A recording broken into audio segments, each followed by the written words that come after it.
Okay, so I wanted to go just over some of this pro gameplay, but also show you some things that you could do, just small, simple things that you can add into your gameplay that makes a big difference. And one of the things I want to talk about here is managing expectations. We know sometimes AI is bad, and you can see the use of player lock here to get the goal by Happy. And I really like Happy, such a good player as well. Him and Tex, beautiful matchup. Unfortunately, we couldn't watch the entire game seamlessly, which is quite annoying.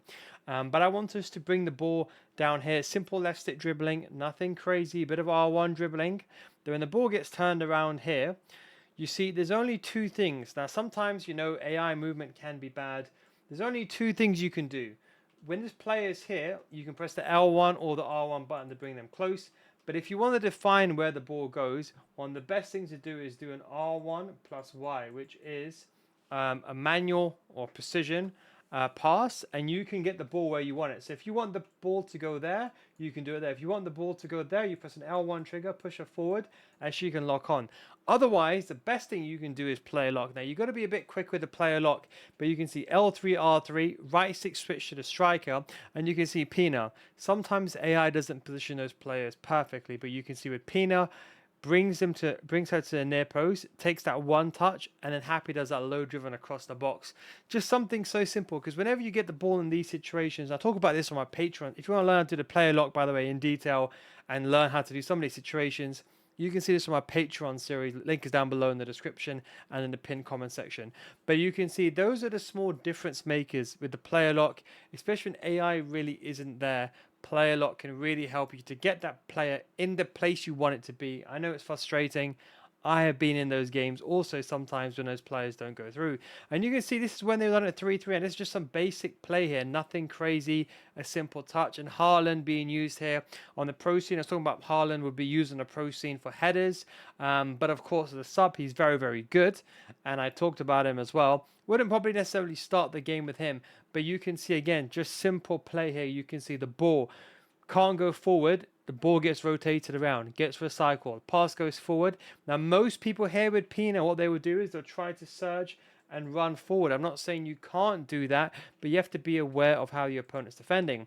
He knows in this situation the opponent's defending well, using a bit of teammate contain, switch to the right time. He turns away, Tex, sees the player outside the box, okay? And this is when you play like a 4-5-1, especially when you have three midfielders and you only have one player in the box. You got to rotate the ball. You can see waits for the chance, gets the ball with Lavelle and Haaland. You know, Lavelle being one of my favorite players. I always talk about her, and I use her this year with Swanson. But you can see, look, brings the ball going forward. You can press the L1 button to also push that center mid into the box. But you can see pass, simple pass again. Reinders, touch on the outside, and then low driven. Nothing extravagant there. There's no shot cancelling or player lock cancelling or anything like that inside that situation. Just basic stuff. In fact, maybe the most advanced thing you could do is that player lock. Now, this is one of the downside I said with this EA program. I don't know why they did it this way, but unfortunately, you can't just watch the game.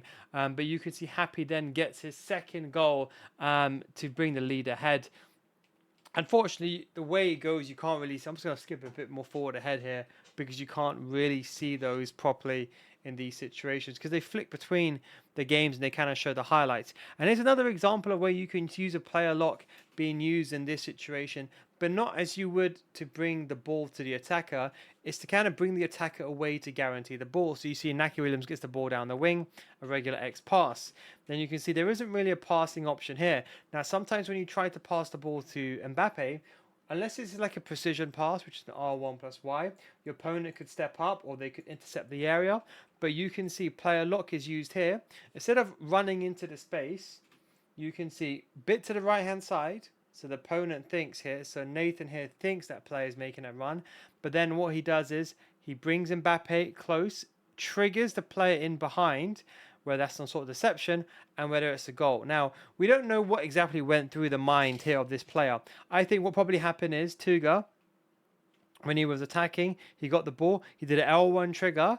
Now, with the L1 trigger, the benefit is you can see the defender, the opponent has to now track that player, the obvious runner, and that's what opened up space for Pina to get that guaranteed chance. So you can see a lot of it is deception, even though sometimes it is the basics, and maybe you can argue player lock a bit of an advanced mechanic.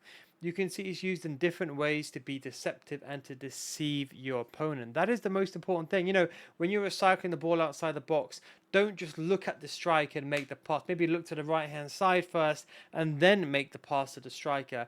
The key thing is you want to be deceptive. You want your opponent to be questioning, what are you going to do? What are you thinking? Don't make it obvious. You know what I mean? Quick thinking.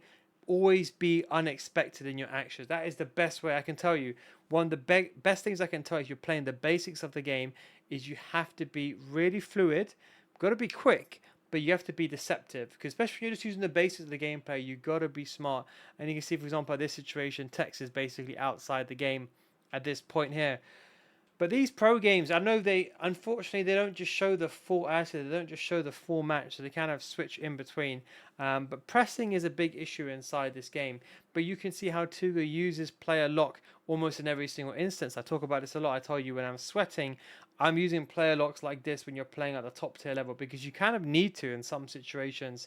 But you can see, one tip I want to give you here is a lot of people when they're in this situation, I'd recommend using an R1 plus Y. We saw Nicholas do that last year. I talked about it quite a lot before he did it as well. That video is on the Patreon series, that how you can use the R1 and Y to prevent the ball. You know, sometimes the ball goes to the wrong player. You could prevent that yourself.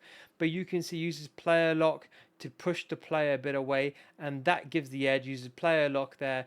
Player lock is one of the most effective techniques to bring the ball going forward. I wish it wasn't inside the game if you're asking me personally speaking, but because AI is so bad, it's almost kind of needed. But that's just a few things you can take away. I'll just show you one more quick example over here. So you can see, have a look at this one over here. You can, oh, hang on. They went back to the goal. I wanted to go back to that game. But you see, this is one of the most annoying things. You have to, it's a bit of a time wasting, but this is one of the most annoying things about this system is they just keep showing the game going flicking in between. But like here, we lost out on the few final seconds. Anyway, I think we'll leave that for another day. And I don't want to make this already being an 8-minute video. But I just want to talk about, as I said, a lot of what the pros are doing. Like just show you just a general gameplay here. This is actually a first time shot. I talked about this actually on my Patreon series as well. You can see I remember I was talking about this quite a long time ago. But you can see this is very, very good. Basically, you need precision shooting. You can do this on assisted, but it doesn't really work. But precision shooting is where you really get the benefit. Precision shooting, first time shots are very effective. But you can see in the build up for most players, apart from Tuga, it's just simple left stick dribbling. You see, simple left stick dribbling, simply pass and move, find the correct pass, and then getting the correct shot. There isn't that much skill cancelling. Yeah, you might see it maybe in Foot Champions a bit more, but there isn't that much skill cancelling. A lot of it is pass and move and pass and go. So something that you can just bear in mind when you watch this. This is the example we showed here at Happy that is going over the goal. Here you can see a good player lock, and then you go again with that same situation. But you can see a lot of it is just pass and move. I think this people think is, do I need to abuse the game in some way? You know, finesse shots and so on are so effective. Like you can see, look here, that's a really, really nice skill move. You can also do this with a stop and turn. I talked about this as well. You can do this with the McGeady spin or a stop and turn. It's a really good skill move to learn. I made a video on this on my YouTube channel as well.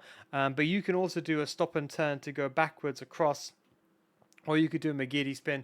One or two skill moves in your arsenal are really effective because it gives you the ability to use it in that situation. But anyway, I just wanted to show you, as I mentioned, just a few gameplay examples. But as I said, remember, not that much is elaborate. You know, you can see MS Desari, in my opinion, one of the greatest players inside the game. Maybe you could argue now it's Manu Bashir for the back-to-back win. But I still have a lot of respect for MS Desari. I think really, for longevity-wise, he's very much there. But you can see a lot of it is just basic. They might do a first-time through ball, or they might do a precision shot. But you can see a lot of it just basic L1 triggers, waiting for the pass, seeing that run, waiting, and you can see the player doesn't really work out in that situation. But again, there's no extravagant stuff here, just the basics. Anyway, I hope you enjoyed that video. That is actually a nice through ball. Actually, we'll just kind of finally end it on this one. It's those triggers. You see, this is what I like to call the 1-3-2. Make sure you check this out on my Patreon series where I explain how to do this in detail, the play styles, the timing, the correction, and the player choice. But you can see triggering that player early. You see that center mid? That center mid is getting triggered early, already running. I call it the 1-3-2, okay? That the pass gets played to someone else. You can see additional player comes in, and now it's all about timing. Just wait, and I'll give you another quick tip. If that play is lengthy, that is when they run quicker. So some people, that's why they say lengthy is the meta for through balls, because you pick up the acceleration later on, and that is why sometimes it's quite hard to judge when you're defending that situation. But those through balls may be too effective inside the game.